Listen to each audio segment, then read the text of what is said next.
Hello. I'm Jim Yardley. I'm with the New York Times. Thank you all for coming. Obviously, we're talking about hate speech today. And we were all struck, or at least I was, and some of the panelists, that the talking points we were given is, should platforms like Facebook and Twitter do more to stop the proliferation of hate speech? And we were equally struck that none of those platforms had volunteered to participate in this discussion. And so we thought that that sort of shows the complexity and the unease that this issue creates. I mean, it gets into what kind of companies are these? I was discussing with my colleagues earlier.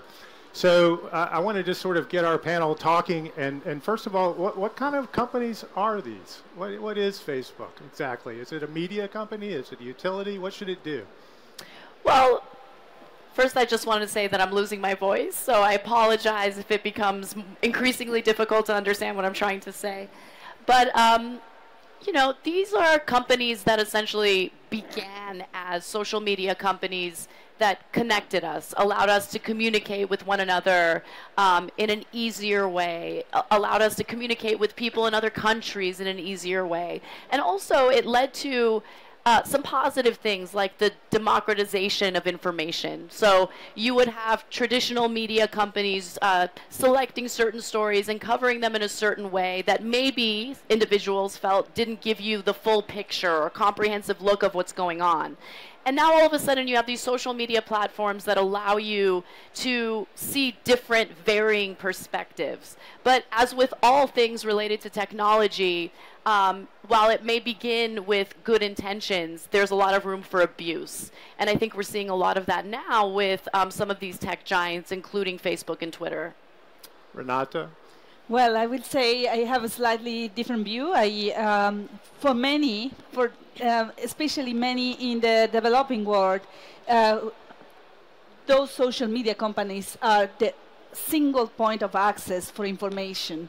In many countries, in many complex countries, Facebook, for instance, is the primary source, the only way to access public information, and that means a further responsibility for them. It is your personalized newspaper. It is not only the way you communicate with those around you, but it is the single point of access.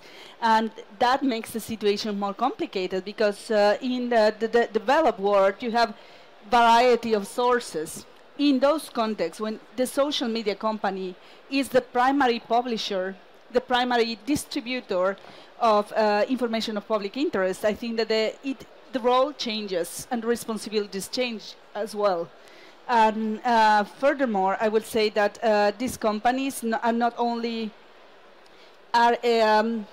highly policed spaces with rules of one country applying to a global audience. And it is now, as many are connecting online, we are seeing that this San Francisco very liberal regulation, completely divorced from fundamental rights, we have a problem now. We have a serious problem from the absence of this space of them to the absence of and this allergy of regulation that these companies lobby against constantly in Brussels and in Washington. What are they? I think companies like Facebook and Google are primarily advertising companies.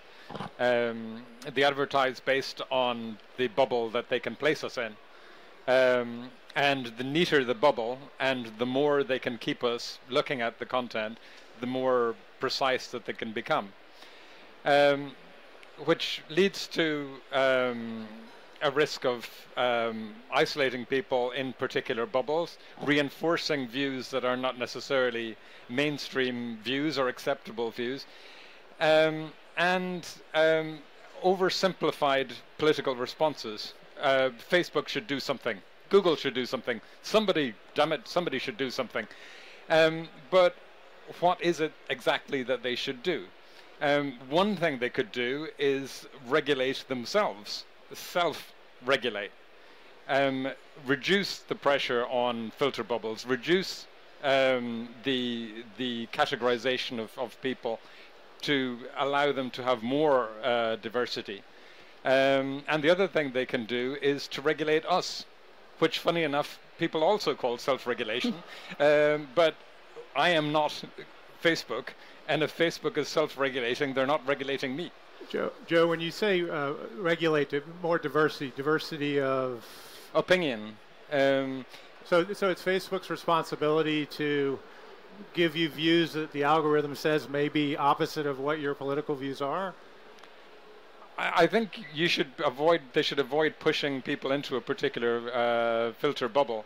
I saw a very interesting presentation recently of somebody who showed that if they looked at something a little right-wing on YouTube, as time went on, it became more and more and more. Yeah. And the more outrageous something is, the more they were being dragged into it, and the more they were being dragged into it, the more data they were creating.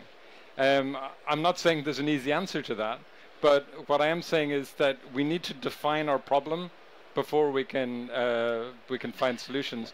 And I get particularly annoyed at the use of the word self-regulation. Me too. When it doesn't work. When they're that's the second issue. The first issue is if they're not regulating themselves, it's not self-regulation. Right. Go ahead. All right. Friso? Yeah, Jim, I'm getting continuously annoyed about another thing, which is the qualification hate speech. Moderating hate speech, who deserves a platform? My answer is absolutely nobody. Let's be very clear. Hate speech has nothing to do with shocking or disturbing speeches. They are authorized. European jurisprudence is making it utterly clear. Here we're talking about incitement to hatred, violence and discrimination. So I would rather say, let's call it what it is, online hatred. You know, as was said before by others, for instance, racism is not an opinion, it's a crime. Let's just call it what it is. Now, in order to combat those crimes, I'm afraid we will not solve the problem with focusing only on the Googles and the Twitters and the Facebooks of this world. Yes, they have a very important role to play, and either regulated or self-regulated, they need to step up their responsibility, and we can come back to that a bit later.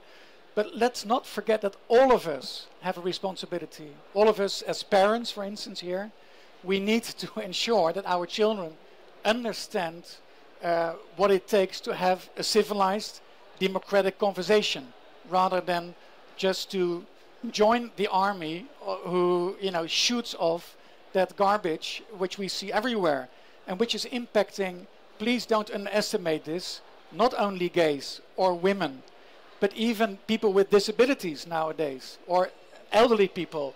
Each and every time a new group is found, Jews, Muslims, whomever it is. So the problem is very big.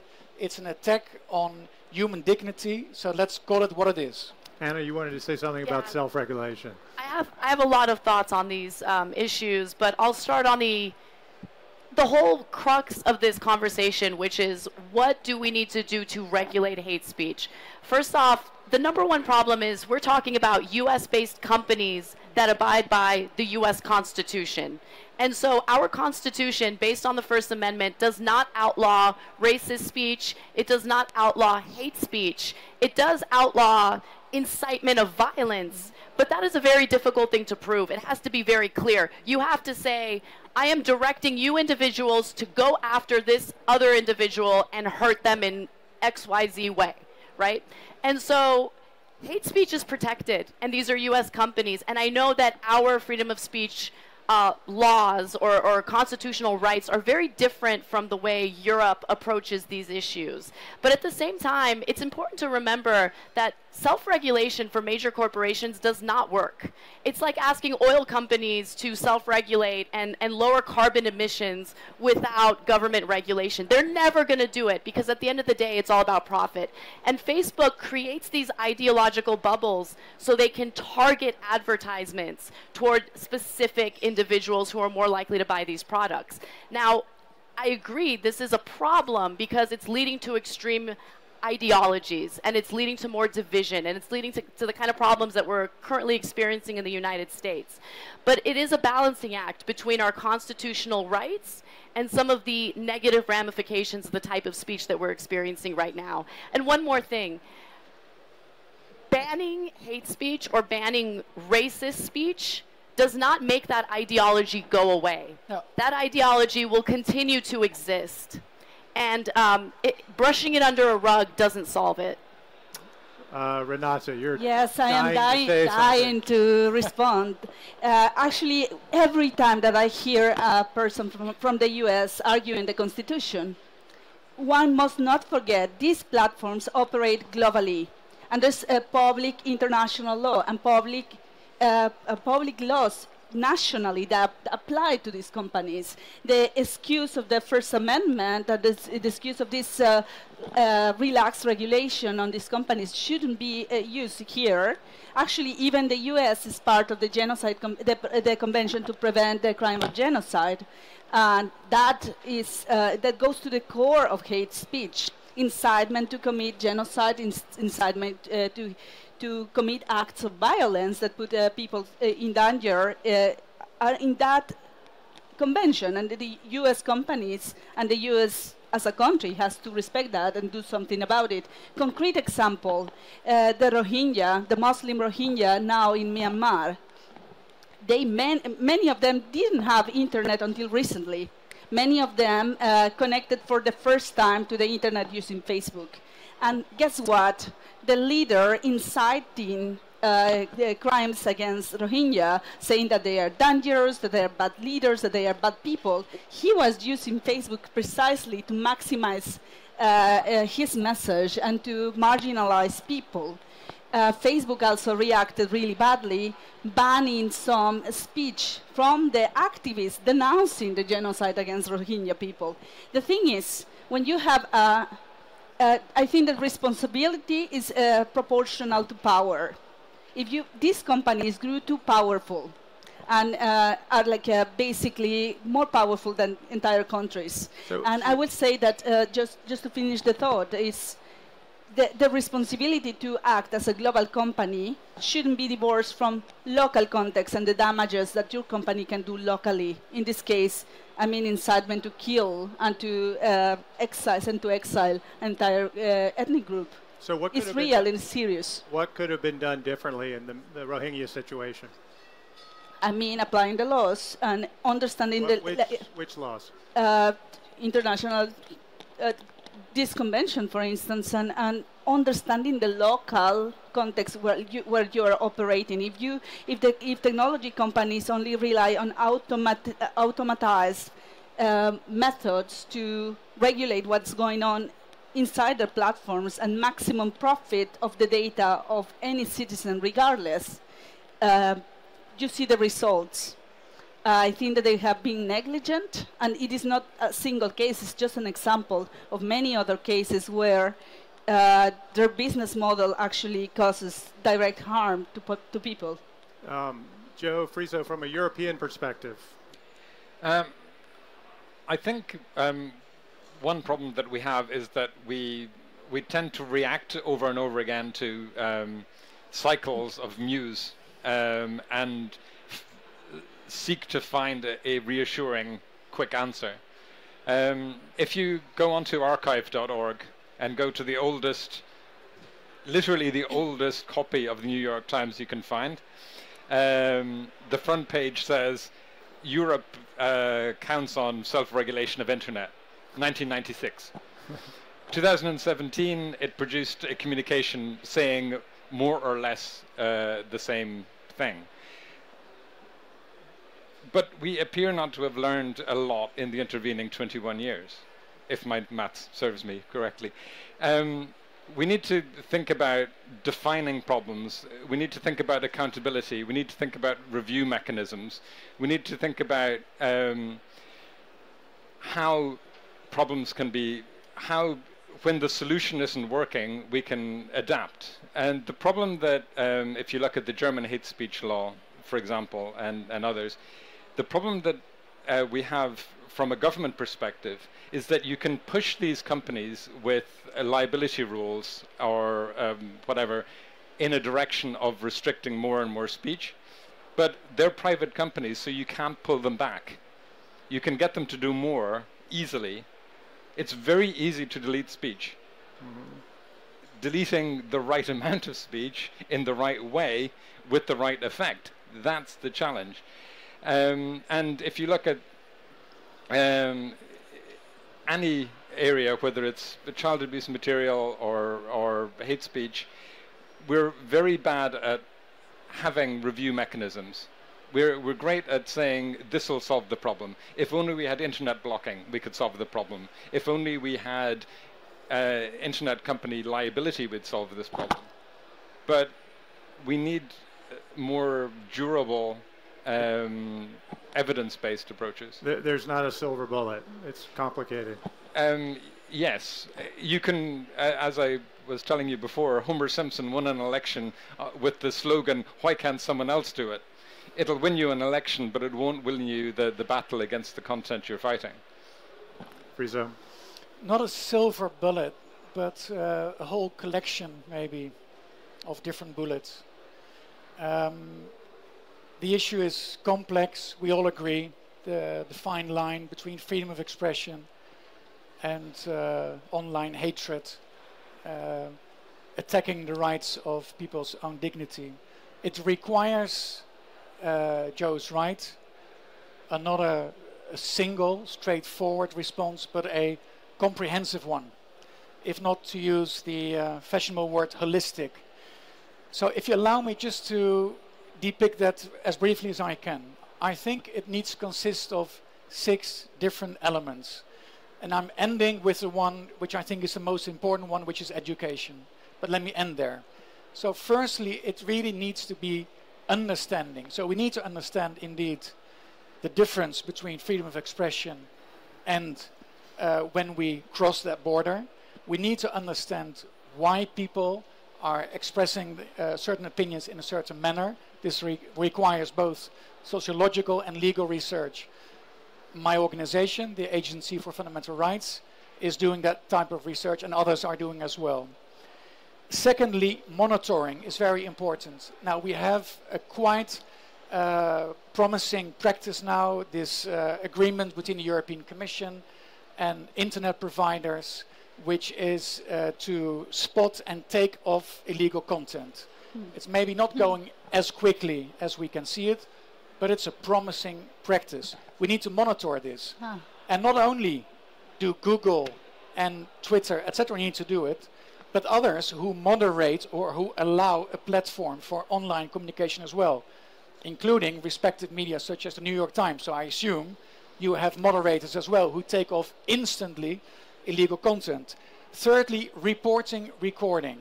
We need to have very clear rules, accessible information, when somebody can report where that he's a victim of this type of abuse. Recording. We need to have governmental authorities who are equipped to record those complaints. Fourthly, prosecuting. We need to train prosecutors, because however difficult it is to identify the perpetrator of this online hatred, when the person is identified, we simply need to bring that person to justice. But in order to do this, we need to have equipped and trained public prosecutors. Fifthly, I'm nearly there, supporting the victims. And that means having in place systems where people can go to get adequate and comprehensive support. So we need to have properly functioning, well-equipped, well-resourced victim support organizations. And finally, for me the most important one is education. Really, we need to teach our children, younger generation who are the main users of social media, including my 13-year-old son who is on Snapchat, of course. Right. Jim, that you need to know how media works, media literacy, critical learning, civic education. Let's please start there. Joe, you've been politely trying to raise your hand, so go for it. Then Anna, you're next. I'm surprised to find myself disagreeing with the Fundamental Rights Agency, but I will briefly. I think the EU Code of Conduct on Hate Speech is a perfect example of how to get everything perfectly wrong. And it's really worth having a look at to discover how to do it badly. It requires companies to review complaints on the basis of their terms of service or community guidelines, and where necessary, the law, and do this quickly. So that works out quite well for the companies, because they're checking on the basis of terms of service first. Mm-hmm. And anything that's illegal is already in breach of their terms of service. So they can remove something on the basis that it was a terms of service violation and can forget about the law. They never hosted anything illegal. They're comfortable. Right. Because nothing was categorized as illegal, law enforcement authorities don't need to be informed. They don't need to know anything about it. So they go, thank God we're not getting reports of illegal content, because we'd have to investigate them and we'd have to do a case and prosecute. So they're quite happy. The person who uploaded the potentially criminal content is quite happy because, well, they're safe. Right. The victim might be unhappy, but that's another issue. There's no review mechanism in place. There's no assessment of whether it's serving any purpose, whether it's being counterproductive, and therefore no corrective mechanism if it is being counterproductive. It ticks all of the boxes perfectly how to do it wrong. So Anna, you're sitting in a Europe that has the worst law in the world, according to Joe. Right. Well, you know, this conversation reminds me of the U.S.'s response following a terrorist attack. And the response is, everyone should be afraid. This is a disaster. We need to get rid of your rights as soon as possible, right? And Americans buy it hook, line, and sinker. And so someone tries to go through the airport with a bomb in their shoe. Now we all take our shoes off before we go to the security lines at the airport. We get patted down. You know, we have our genitals touched all over the place. And we willingly gave those rights away out of fear. And the argument that I would make is, yes, education is incredibly important, because the number one problem I'm seeing right now is a lack of media literacy, the lack of understanding of different cultures, the lack of understanding what propaganda is and what real news reporting is, which is why you will see hate speech, because these are individuals who have been influenced by misinformation and propaganda. So I would definitely focus on that.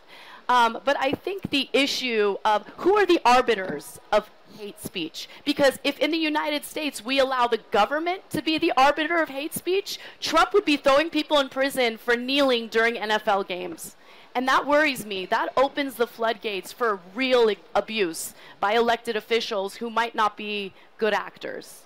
Now, Renata, I know that you have don't want to hear about the U.S. Constitution, but I'm sure you have something to say. Yeah, I wanted to say to Anna, welcome to most of the reality of the developing world. That's one of the issues. I mean, Europe can more or less rely on governmental regulation because more or less has okay democracies. But in many countries, that's not the case. And this over-regulation of this topic also becomes a problem. Because when you have oligarchs in power, when you have a very volatile political context, and you open the door to regulate the platforms that are serving to criticize the government, then it is the balance is really complicated. And I wanted to close up two issues. Decentralization in this topic is key. We delegated too much power to these US-based companies that are not diverse and are just concentrated on mediating this. And here we are at the European Forum. There's many of European startups and European investors here, the Commission. I encourage Europe to take the leadership and to, you have the ability to have the next platforms, maybe with human rights values embedded on that and proper mechanisms. You will do a service to the rest of the world, providing alternatives for us to have other ways. Let's re-decentralize these platforms. That's something that the web founder, Tim Berners-Lee, who founded the Web Foundation, promotes actively. And the second thing that really scares me is something that Tim Berners-Lee also said, like surveillance is more dangerous than censorship, he said in the past, because you cannot see it. Well, now we are heading in a route that you cannot see censorship either, because these mechanisms that the companies can deploy to self-regulate in these aspects can be invisible and unaccountable to us. So by moderating hate speech or some words or some offensive statements in a way that is just hidden inside the algorithm, we can head in this bad direction of not being able to understand how our access to information is policed or is mediated, and that's also a dangerous route. Friso, you wanted to touch on that? Yeah, just to say, I'm not entirely sure how it functions in the United States, but I do know how it works in Europe in terms of who is the arbiter.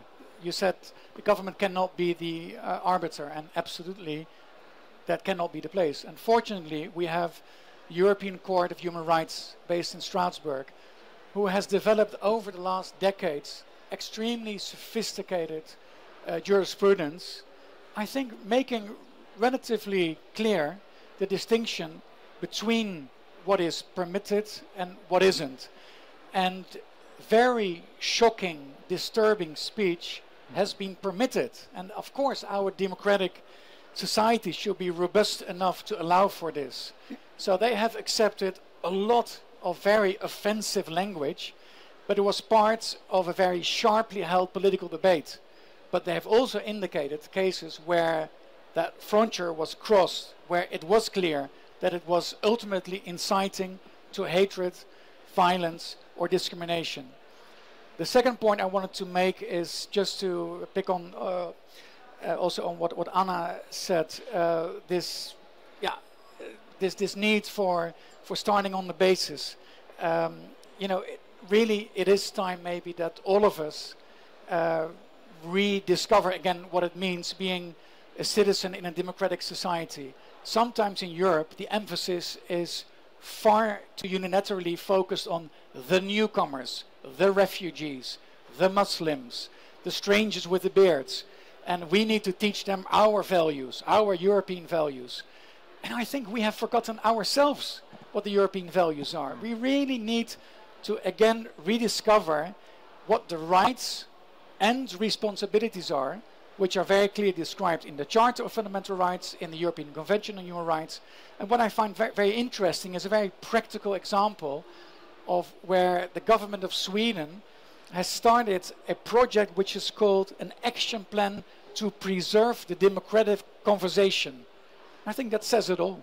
So we have 3 minutes left, and since we started talking about the platforms and whether they should do something to stop the proliferation of hate speech, a little game. Platforms are not one giant entity. Twitter, Google, Facebook, others. If you had to rank them, who is doing something and who's doing the least, 1 through 3 or 4, how would you do it? Anna? I mean, that is an incredibly difficult question to answer. But I would say that I would argue Twitter has been the worst because you don't need to prove your identity at all to have a Twitter account.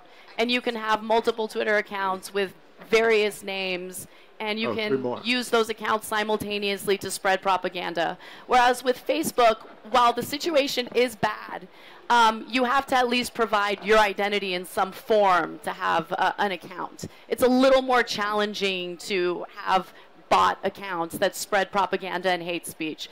But I agree that there is a problem with all of these platforms. And as a result, I'm not really active on Twitter. I have a Twitter account, but if you ever look at it, I tweet every once in a while. And it's because I'm a victim of hate speech on a daily basis. But I don't want to violate the freedom of expression because I have my feelings hurt. I think that's important to me. So we just got 3 more minutes, which is good news. So, Renata. As a Guatemalan, in Guatemala genocide happened. The centralized architecture Facebook that makes it like with a real identity attached to each user and with a very rigid structure that makes it is the dream of a Nazi. It is the dream of a genocider. It is the perfect environment where something really tragic can happen. Unlike Twitter, I think that it's the most dangerous platform for this, and the way that you can target specific communities is the most dangerous space, and is the one doing the least about it. And anonymity, actually, I consider is a right, and this platform kills that right. So that's the worst. I would agree with what Renata said about anonymity. I think it's very important. There are numerous case studies of harm that has been done to people as a result of Facebook's real name policy. I've had numerous fake Facebook accounts for testing purposes. I don't use it in real life, so at least they can't enforce it, which is nice so far. I think, just coming back briefly to something that was said earlier, if we're going to have laws regulating hate speech or any kind of speech, they need to be clear and precise. They need to be predictable in order to allow people to regulate their speech. What we have at the moment in Europe is 28 different laws, which are very different, which makes it difficult for the platforms to know what they're doing because the law is different everywhere. And there's an underlying problem that covers hate speech, but also generally content online, which is that states are regulated by constitutions and by international law, and platforms aren't. So states find it easy to create all sorts of pressure on internet companies to regulate speech online, which removes the responsibility from the state.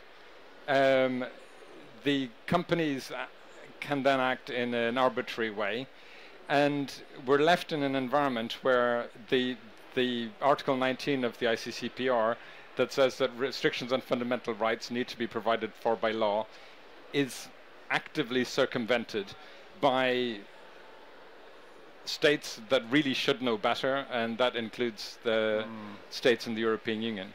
So, Friso, this is at such a gigantic scale, and I mean, realistically, is it feasible for these platforms at the scale required? We're talking about much of the world as users. What is there a practical solution? Is it just too vast?